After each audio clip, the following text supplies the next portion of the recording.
In today's video, we review this fancy piece of equipment. What is it? A ground power unit.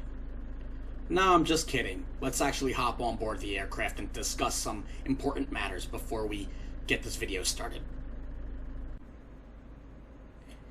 Important topic number one. As an aircraft owner, I find myself thinking probably a lot about what others do not spend time thinking. Like, should I have bought in the gold toilet seat? I don't know. Aspect number two. What did I order with these seat materials? I'm not sure, but they're the same color as the armchair rest, as the floor, as the walls, as everything. Doesn't matter. Of course, the last issue and topic, and not least, is why is it that everywhere I go, it's always so busy with daily hustle and bustle? You can see it's popping out there with a lot of aircraft on the tarmac, but hey, at least the windows are clean. The big question for debate is, what kind of aircraft are we in today? Well, let's hop outside and look. You got that right. It is the Japanese-made HA420 HJET. This just released at the time of the video dropping on the in-game marketplace, and we're taking it off today from none other than Tokyo Narita Airport in Japan.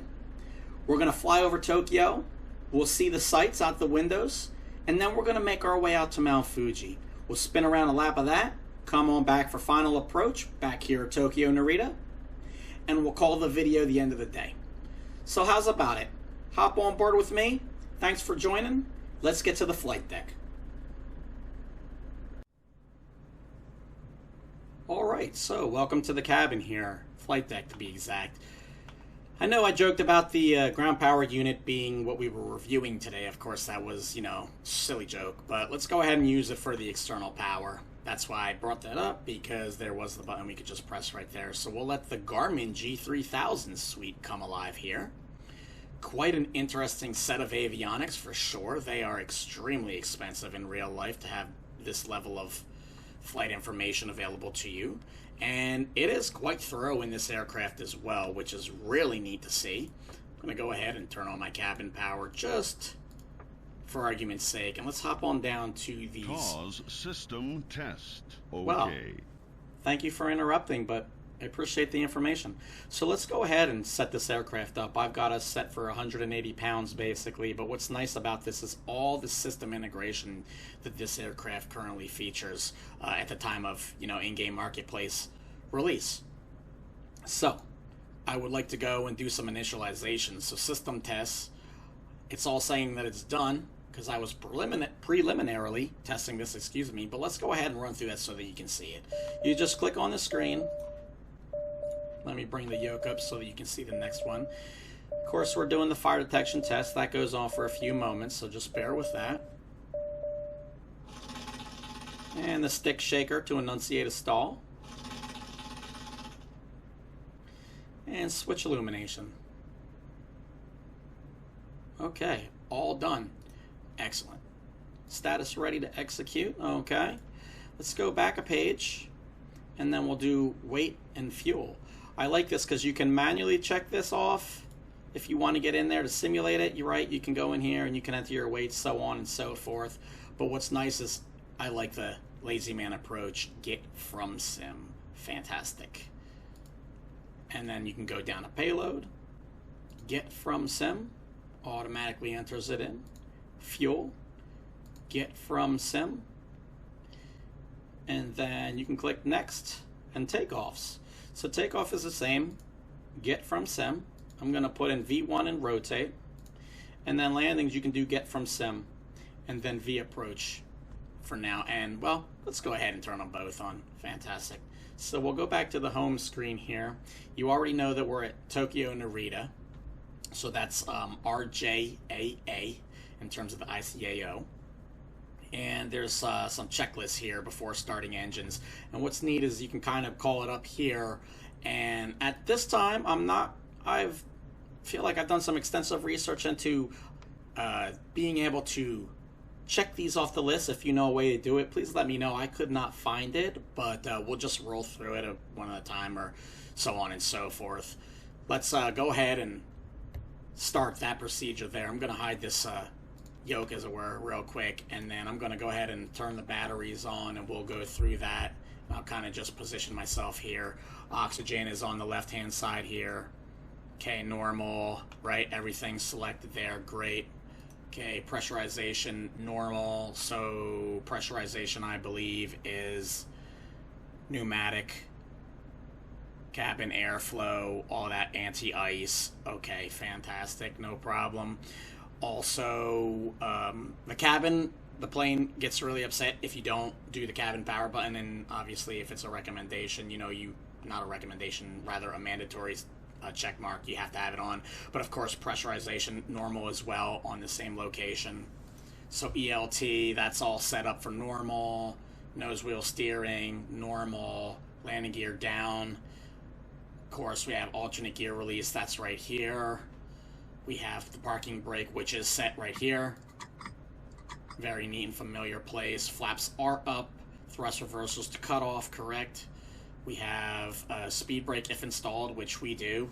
That's not deployed. You can see it right there in the center of the screen, retracted. Ice protection, fuel panel, and trim panel. Okay, so ice protection, as I said, is down here. Wing anti-ice, normal. We'll just leave it in the normal position. Engine anti-ices, we'll leave them there and in normal. And then let's go ahead and trim our aircraft for a nose up position here in the green, or else the crew alerting system will definitely be mad that we're not in the correct proper trim location for takeoff. So that's good. Then we'll do windshield heat, normal.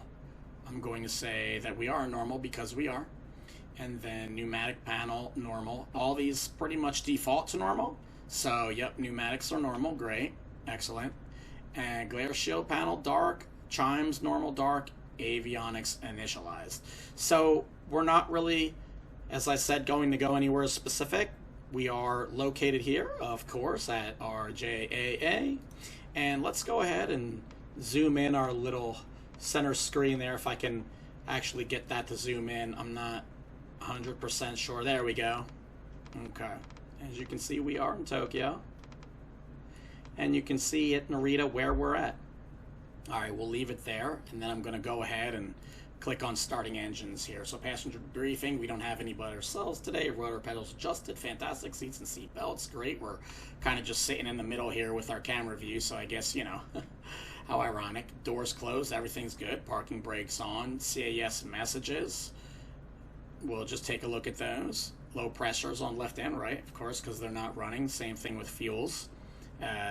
It's even telling us left and right shut down. External power door open. Left and right generators, those are defaulted to normal/on in the startup configuration when the simulator loads. Flight controls free and correct. Let's go ahead and use our right one. Give those a tug. And I'll just go ahead and remove the parking brake, and then we'll take a look at the rudders. Alright, reset the parking brake, free and correct.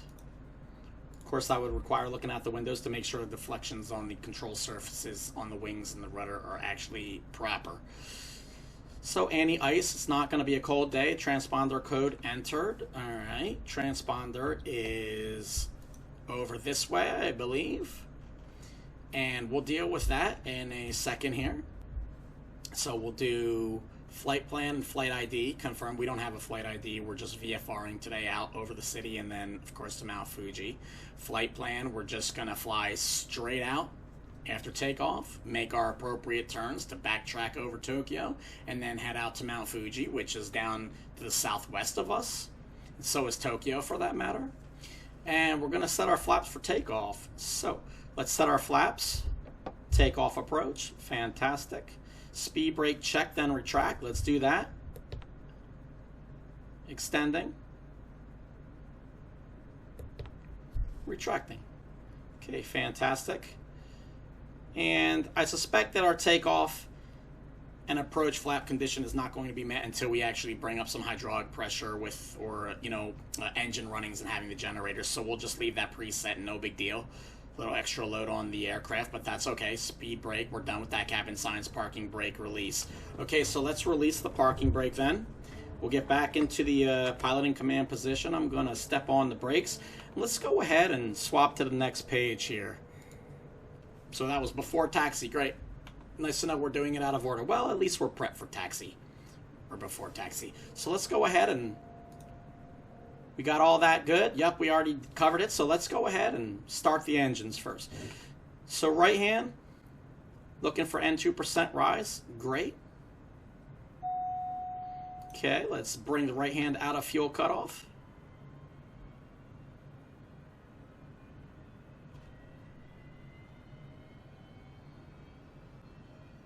And just looking for the usual interstage turbine temperature in Celsius, no hung starts, no overheat conditions, no fires, so on and so forth. Of course, if we did have an engine fire, we could pull those handles and release the fire extinguisher retardant there to release the flames from planet Earth. And let's go ahead and start the left-hand engine. That seems to be a good light-off on the right. And 2% rise. Introduce the fuel.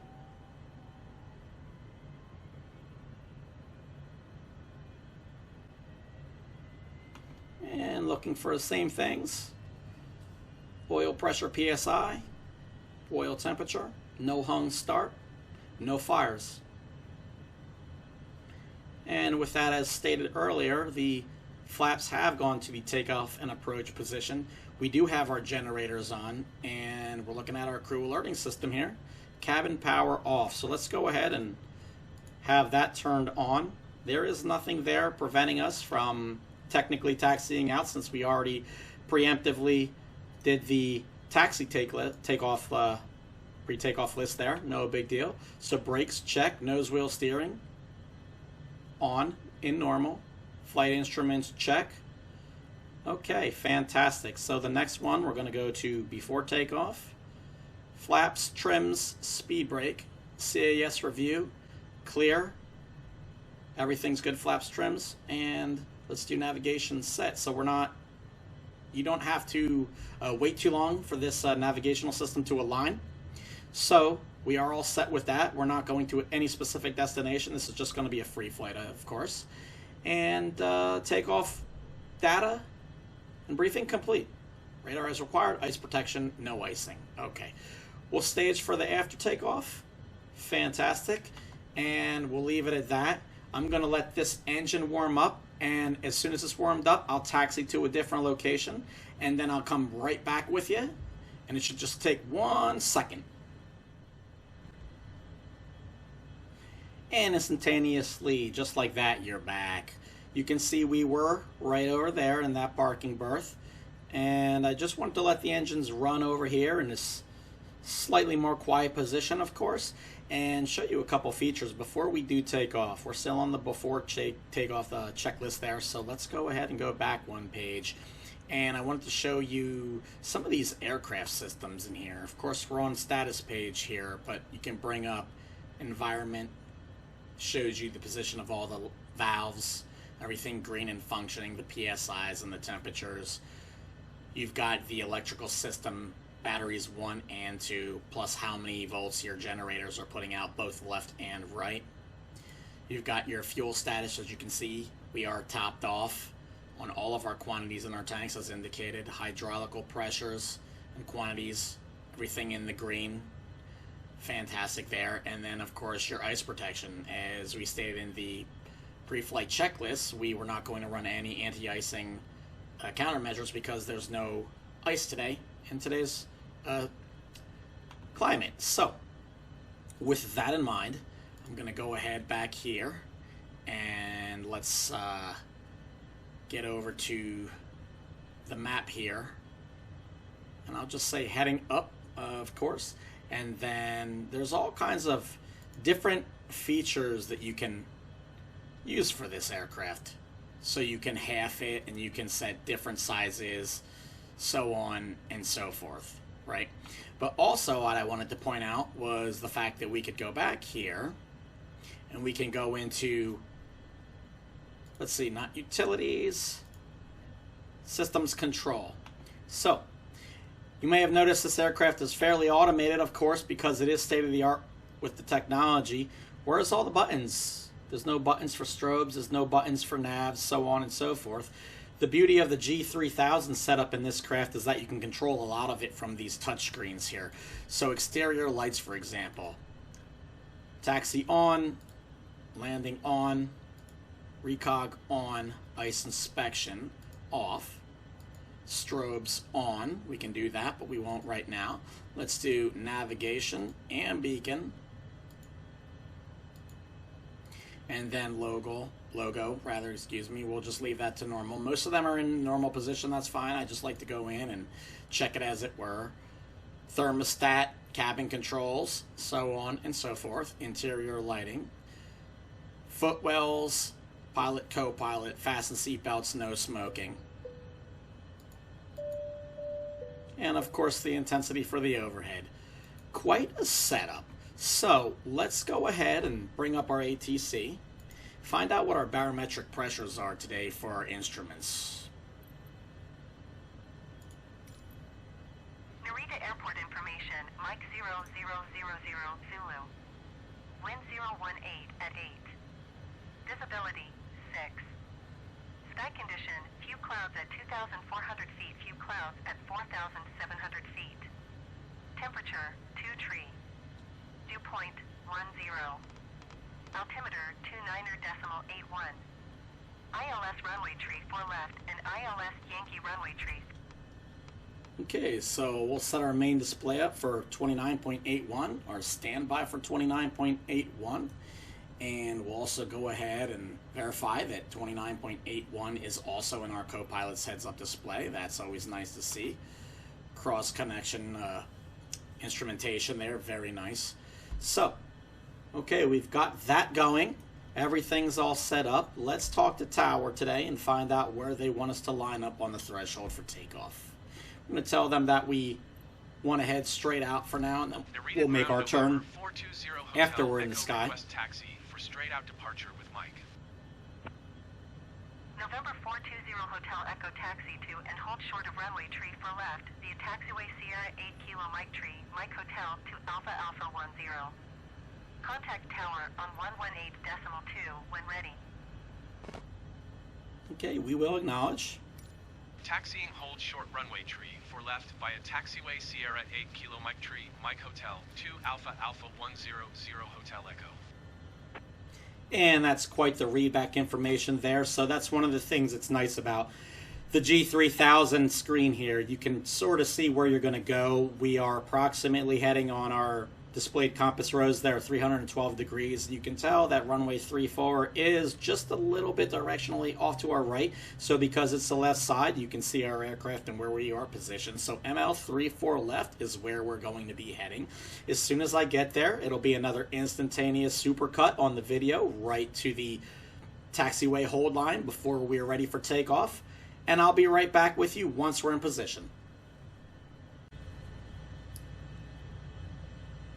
And just like that, through the magic of video editing, you're instantaneously at the runway threshold taxi hold for clearance takeoff line. Before I call air traffic control and ask for departure on 34 left, I just want to make a couple disclaimers. I have not flown this aircraft very much at all, so I am not very familiar with the flight characteristics. I believe that it should be quite an experience to do this live in my first video with it to get a more genuine reaction to it. And I also want to throw in the disclaimer of I've gone ahead and switched to the transponder page here, and you'll notice that it's not in transmit, altitude, standby, or the on position, and I've done that for a reason. I would like to display how smart the avionics in this particular aircraft are, and you'll see what I'm talking about as soon as we take off, so that is intentional. I also would like to point out that it is time to hit the skies, so let's go ahead and call for clearance. I'm going to try to keep talking to a minimum so that you can hear the sounds, as when we were on the startup tarmac out there, I really wasn't accelerating the engines or anything. So let's go ahead and get some Tower, sky. November 420 Hotel Echo at runway tree 4 left ready for departure departing straight out. November 420 Hotel, Echo altimeter 29er.80, wind 018 at 8. Departing straight out approved. Cleared for takeoff runway tree 4 left. And it did just change from 0.81 to 0.80. We've already corrected for that. Runway tree 4 left 0 Hotel Echo. Both standby and actives, pilot and co-pilot. All right. Clear left, clear right. Let's get there. Now, as soon as we take off, we're going to get a warning. I verified that the lights are on, trims are all in the correct position, and we should have no problems getting off the ground with our rotate speed around 120 knots, rather 115. Anywhere is in there is fine, according to our calculations of the computer. And let's do it. Straight to full power. Airspeed's alive, left and right.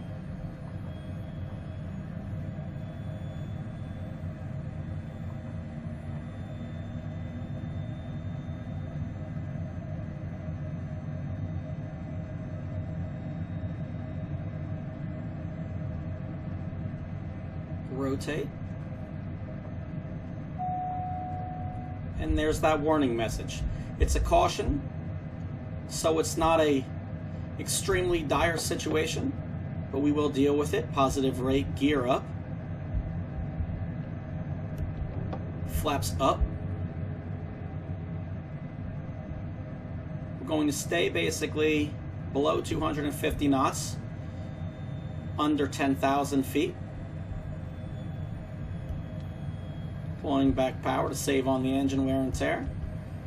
This aircraft is not capable of staying at 100% throttle the entire time. So let's go ahead and trim out. We'll remove the caution message. We're listening to the airport markers there. Did you hear the beeping of? Middle marker. 0 Hotel Echo, leaving my airspace frequency change approved. We'll acknowledge that. Narita Tower, November 420 Hotel Echo frequency change. Okay. About 185 knots in a climb, doing 2,400 plus feet a minute. Very nice performance. That takeoff required a little bit of left rudder, but not a substantially uncomfortable amount. It's quite controllable. So, let's get to that enunciation and the caution. You see here in the crew alerting system that says transponder mode, and that's exactly what I was trying to point out with the smarts on this aircraft. So it knew that we left the transponder off.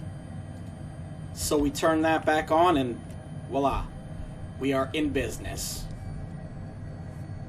I really like that because it kind of takes a lot of stress off the pilot. I know it's not really a steam gauge kind of aircraft, meaning, you know, just traditional flight instruments, but for the sake of what this does offer in place of that, it is quite amazing to see that feature. I have not noticed anything like that on any other aircraft in the sim, and I am wholeheartedly for that. Very cool. So we have taken off. We can go ahead and mess around with our checklist here. Landing gear check. It is up. Yaw damper on. There you go. Alerting us that it was on, and we turned it off. So very smart systems here on this aircraft. Thrust levers, maximum continuous thrust. We are at or below. Flight guidance required. Ice protection as required. No ice. We don't have any passengers, just us at 180 pounds. So no cabin signs. And just like that, we are up. And we're going to try to do our best to maintain under 250 knots at 4,900 feet here. I'm going to go ahead and just off our nose, we have the Tokyo area coming up. So I'm going to try not to climb too high because I would like for the channel viewers out there to be able to see this fascinating city with an even more fascinating culture. I find that this is a bucket list place I'd like to visit. someday in my life. Although with, you know, the COVID travel restrictions now in Japan, at least at the time of this video, I do not believe you can actually travel there as a tourist. They have their country borders closed down.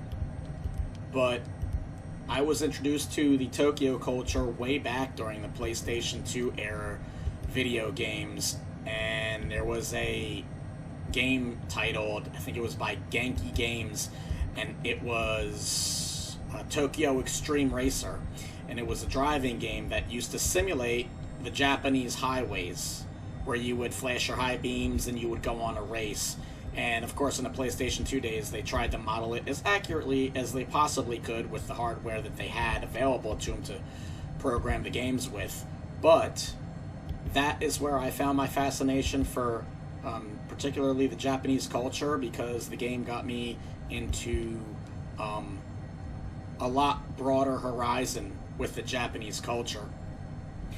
You know, they actually say, if you watch documentaries, that when the Japanese people do their jobs throughout the week or whatever, you know, days they're working on, Monday through Sunday, it's such a complex network of travel systems, and the traffic is so heavy and the people are so vast in amount that a lot of people never even go home until like their weekends, because it takes too long to get from their job to wherever they may live, potentially in or outside of the city. So they stay in all those smaller hotels, which are like just little cubby holes in the wall. You pay a certain amount of money and you go in there, spend the night, and freshen up for the next day's work, and then you just head out. That way you're not in a 3, 4, 5 hour traffic jam trying to just get back to your house to have dinner, just to go to bed or whatever it is. So it is a fascinating culture.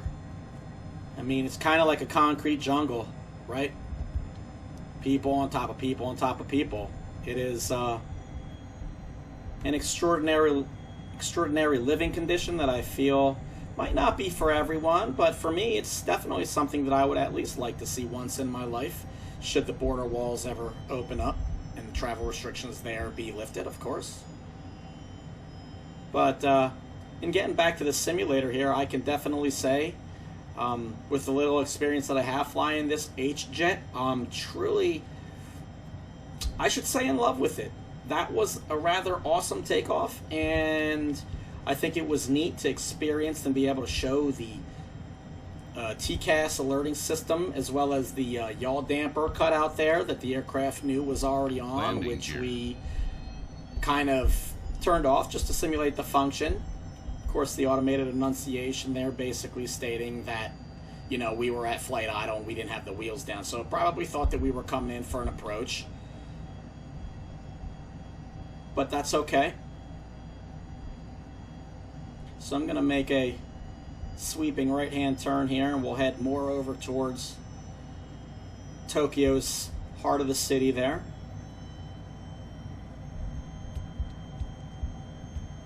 And I can say for, you know, Tokyo Narita, which was a DLC airport that I purchased, it was about 25 bucks at the time of this video, not on sale.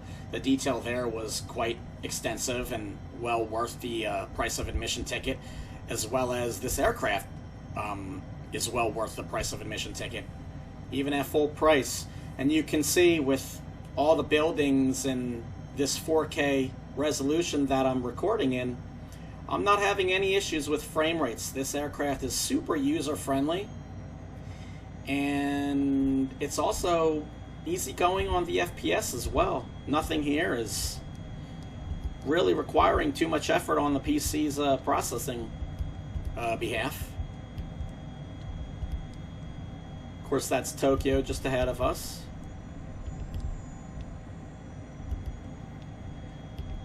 And it's kind of interesting, right, to say, oh yeah, I live in Tokyo. Well, where do you live? I mean, just look around you, you know. Any single window you look out of in this plane right now pretty much says, yeah, you live in Tokyo. What does that mean? It could mean anything, right? You could be anywheres with that. I also find it fascinating to think about, I wonder what it would be like to be a mailman or mailwoman in this this urban climate here. I can't even imagine having to deliver mail in such a complicated environment. But that's quite all right. Not the job for me, but there are people out there for everything. So, and we've got another outer marker for an airport. That's quite all right. Not planning on landing at this airport off to our left, as you can see in the center display there for the G3000. There is an airport down there.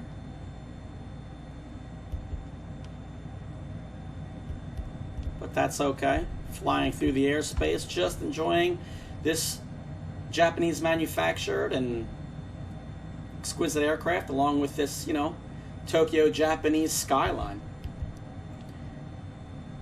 Major bridge right there. Correct me in the comments section if I'm wrong, but I do believe that that is one of the Tokyo Bay bridges. Maybe, I'm not sure if that's the Yokohama bridge or not, to Yokohama, Japan. But that's okay. Also fascinating is the Ginza District Crossing. I don't know if you've seen that. I believe that's what it's called. Shibuya Crossing, where they have, it's like the most busiest intersection in the world, right? Where there's people crossing every which way by the thousands. If you haven't seen that on YouTube in a video, I definitely think you owe it to yourself to check it out, because it is an unbelievable sight to see thousands and thousands and thousands of people crossing intersections during the red lights when the light says go for walk. Now we're generally heading in the direction of Mount Fuji. As I said, it's towards the southwest. It's a little ways off, of course. So I'm going to go ahead, as always, and cut out the fluff. And I'll grab some exterior shots on the way out there over the city so that you can just see what this is all about in the meantime. And then once we get closer to Mount Fuji, I'll go ahead and pull back the video and hit the record button again. So with that, it shouldn't take too long for you guys, but I'm going to sit here for the entire duration of the flight. But for now, let's go ahead and get those exterior shots.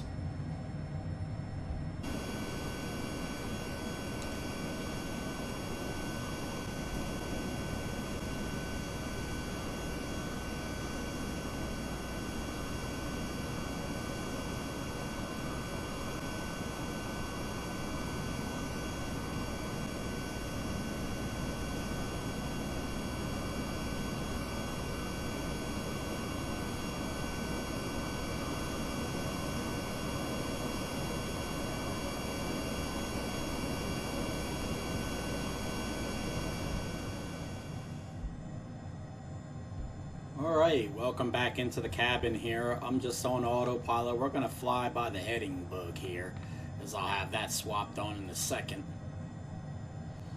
And right out of our front window is Mount Fuji. We basically headed down the coast a little bit. We're not actually that much further away than we originally were with the exterior views, but still in the city.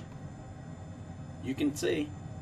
Although we're not in downtown Tokyo, you can definitely tell there is still plenty of population to be had here, for sure.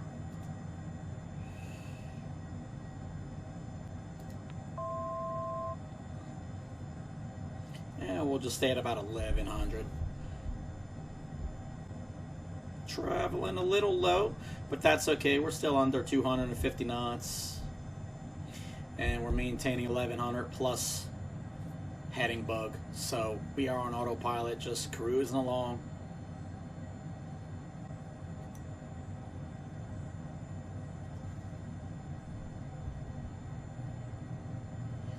And hopefully everybody's enjoying the video today and enjoying what small insight and small talk I did have for Tokyo and the surrounding area. I just find it to be a fascinating place, of course, and hopefully you agree.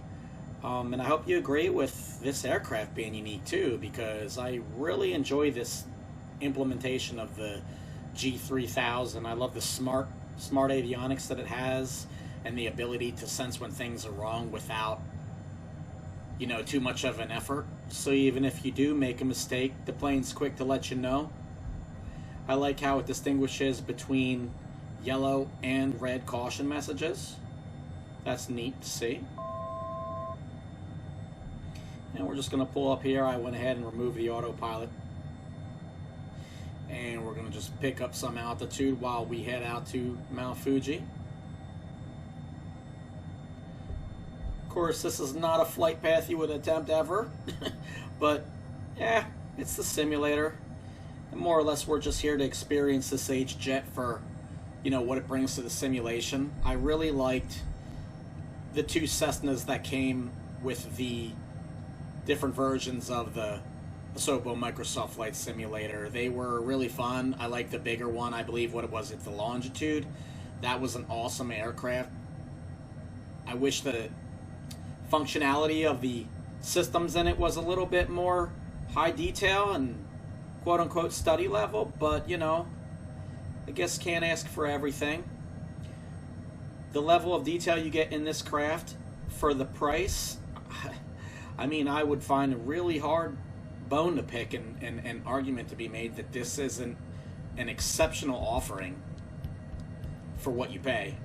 Regardless, I paid $24.99 full price in Marketplace, and truthfully, I would have paid a lot more for a general aviation private jet, something as unique as the Honda that has the wings mounted, or rather the wings mounted to the plane. That's a good one. Or the engines actually mounted to the wings in an effort to save cabin space so that you could, fit more people comfortably on the inside. I believe that was the design intention of having the engines mounted on the wings. So, quite a unique facet of this aircraft. And I mean, for me, the truth of the matter is, all airplanes are unique and they look interesting, and each one has its pluses and minuses. And if the functionality in the buttons, switches, and simulated modeled systems is up to par and super high detail, I enjoy whatever the aircraft looks like, whatever make, model, and type it is, because I feel the simulation is what keeps me in the sim and interested and flying to the different places and experiencing the different sites. Of course, with the scenery that Asobo has provided us through, the standard scenery with the Bing maps and everything here, it's almost like you're flying over the real place, I would imagine, I've never been to Japan, but I certainly know the places that I used to take flying lessons out of. It was one of the very first places I would go into this game when I had first purchased it. And it looked almost exactly as it did when I was taking lessons a long, long time ago. So it was really nice to see that, and I would suspect that a lot of the places in this game are very, very similar to the real-life counterparts. And if the Honda Jet, for that matter, is anything like it is in this sim, gosh, what an awesome airplane, HJET is something special, for sure.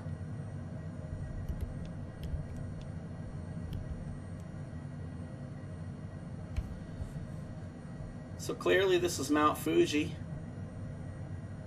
Quite an obstacle to surmount.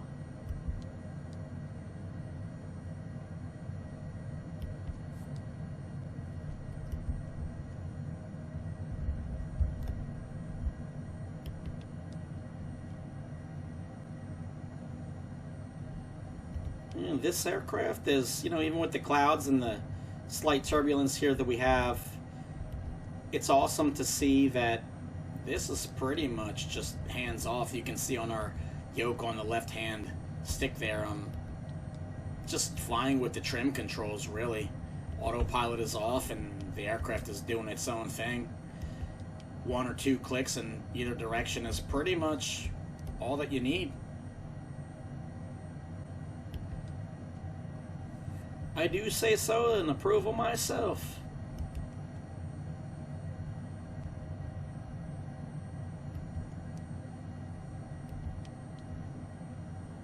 Well done, Mount Fuji. Thank you for being here for us today. And also, as always, thanks to the visitors for being here on the channel and checking us out. I mean, I might as well throw in a shameless plug, so if you feel like throwing a like, a subscription, maybe subscribe to the channel, let me know what you think. Even throw in a comment if you're logged into YouTube and feel like throwing me a hello. That'd be great. Definitely helps me out, keeps me motivated, keeps me focused, keeps me on track towards making videos like this. Whatever, quote-unquote, this is.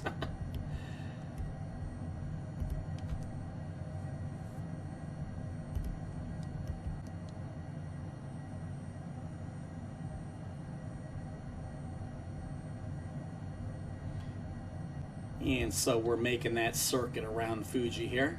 Just a nice gradual left-hand turn. Once we complete the turn for Fuji, I'll go ahead and do the super edit again. Wait till we get closer to Tokyo Narita, as usual. And hit the record button again. That way we'll get the final approach in. Save you the boredom of kind of just sitting in the seat and not wasting too much of your day watching boring straight line flight.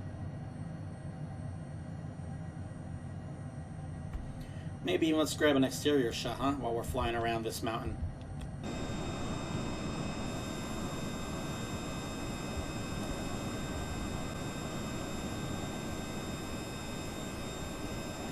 Of course, I wonder what it would be like to hike up that.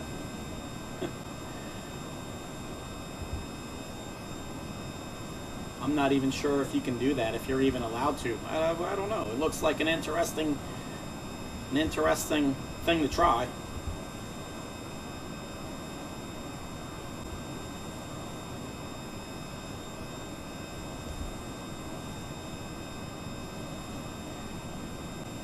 Of course, a little bit of switchback roading there, transversing up the mountain, as it were. They don't actually look like paved roads, so they must be dirt trails or something. Park rangers. Not sure. Who knows?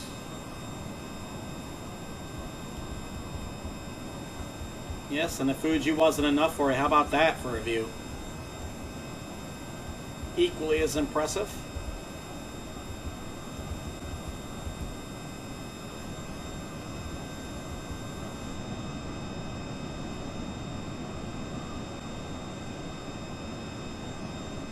Of course, this plane flies so stably. Is that even a word? I don't know. This plane is so stable in the air, I'm able to manipulate the mouse control, grab some extra credit views, and fly with the trim tabs and not even need to worry about having the hands on the flight yoke. So this is clearly a very well-balanced plane. 100% for sure. It certainly has plenty of power.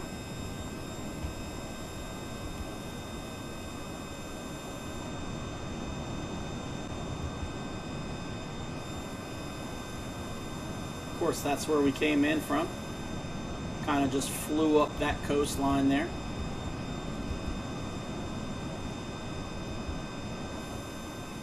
And we'll say goodbye to Mount Fuji as we depart its location. And now that that's there, let's go ahead and super cut to the interior while we're on final approach to Tokyo Narita. We'll set the plane down and call the video an end of hopefully another successful journey in Microsoft Flight Simulator with the HJET HA420. And I'll catch you in just a brief moment. Alright, and just like that, back again. So I've already gone ahead and grabbed ATC clearance for landing. As per I said on the video, we are on final approach. That is Tokyo Narita, 34 left, right ahead of us and about the center of our windscreen. I've also gone ahead and programmed the nav to 111.9 with a course heading of 329 degrees for the ILS approach. So you can see that we are in localizer mode on the compass rose there. And we also have a glide slope as well. That'll be the green ball just to the just to the left of the altimeter gauge there. We're pretty much centered up, left and right.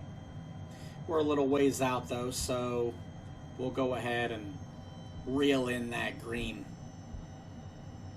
on the height level there for the ILS approach.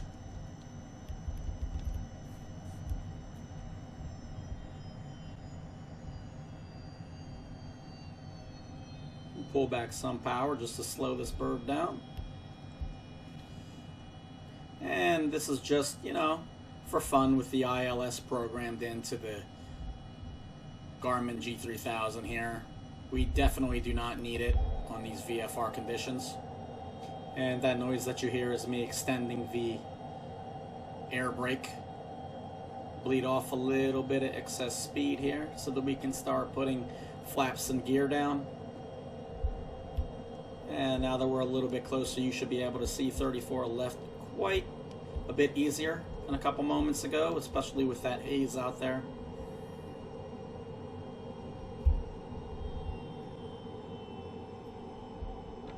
Let's go ahead and tug on the gear knob there.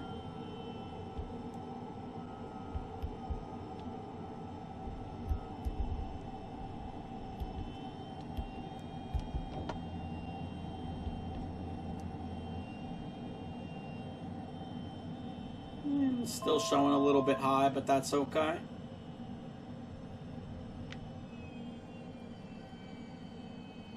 Of course, in IFR conditions, we would fly the ILS approach a bit more accurate, but VFR, visual flight rules, everything considered equal here, we essentially have more altitude than we need. That's always good. Any excess of energy is better to have than being at a deficit and having an airspeed or an altitude too low. You can see now that our glide slope ball just to the left of the altimeter reading in the left-hand gauge there is becoming centered, which means we're right on glide slope. So if we were flying an autopilot approach automatically, it essentially would follow that all the way down, right to the threshold of the numbers. Of course, my biggest pet peeve on flying approaches is always making sure that you have the aircraft trimmed out for neutral flight, because you don't want to be having to manipulate the yoke very much. It should just fly naturally, because the last thing you want to be doing is having to put in any excess of mind drain on controlling the aircraft when, of course, your primary concern should be eyes out the front window, focusing on flying the plane more so than anything else. That's just my useless tidbit of information, of course. And still just a little bit high, chasing the green ball. And this actually is my first approach in this aircraft, so did already call out, as I said, confirm the checklist for descent and before landing. Have that up now, drifting a little left, right on the green vertical. It's a little low, correcting. Middle marker, right on approach speed almost for V reference. Start my flare, pull back throttle.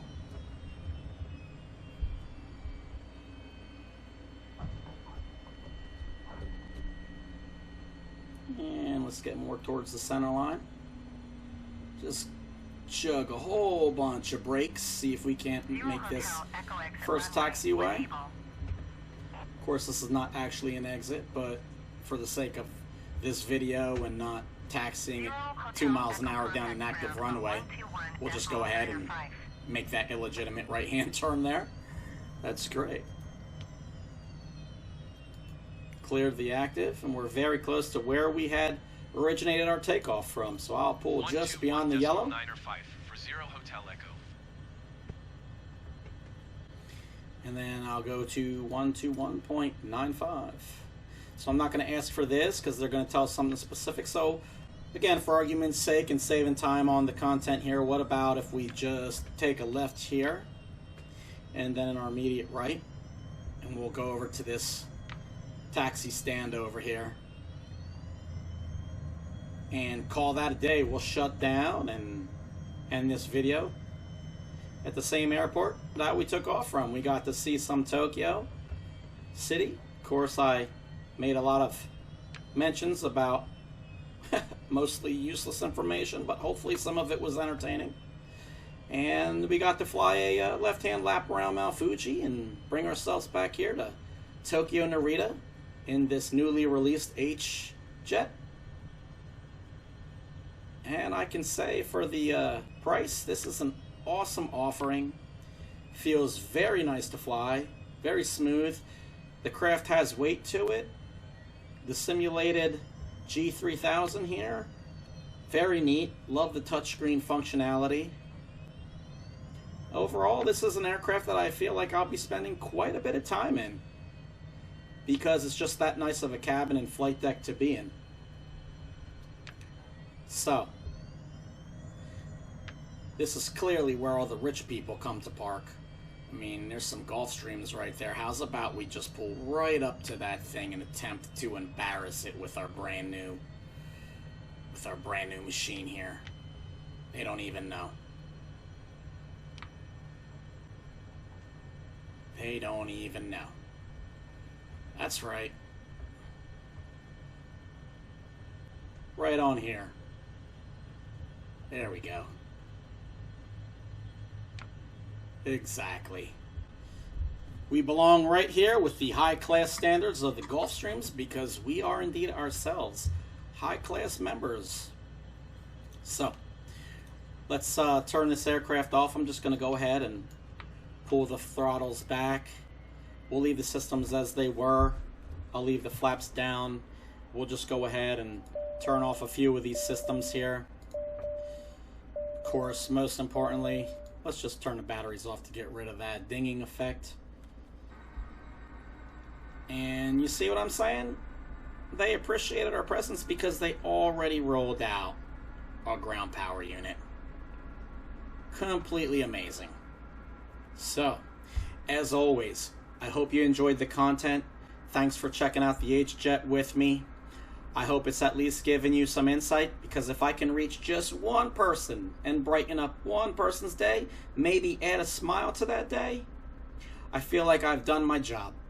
And that is to hopefully bring positivity to the YouTube community and Microsoft Flight Simulator. As always, thank you for coming around, and we'll see you in the next video. Bye-bye.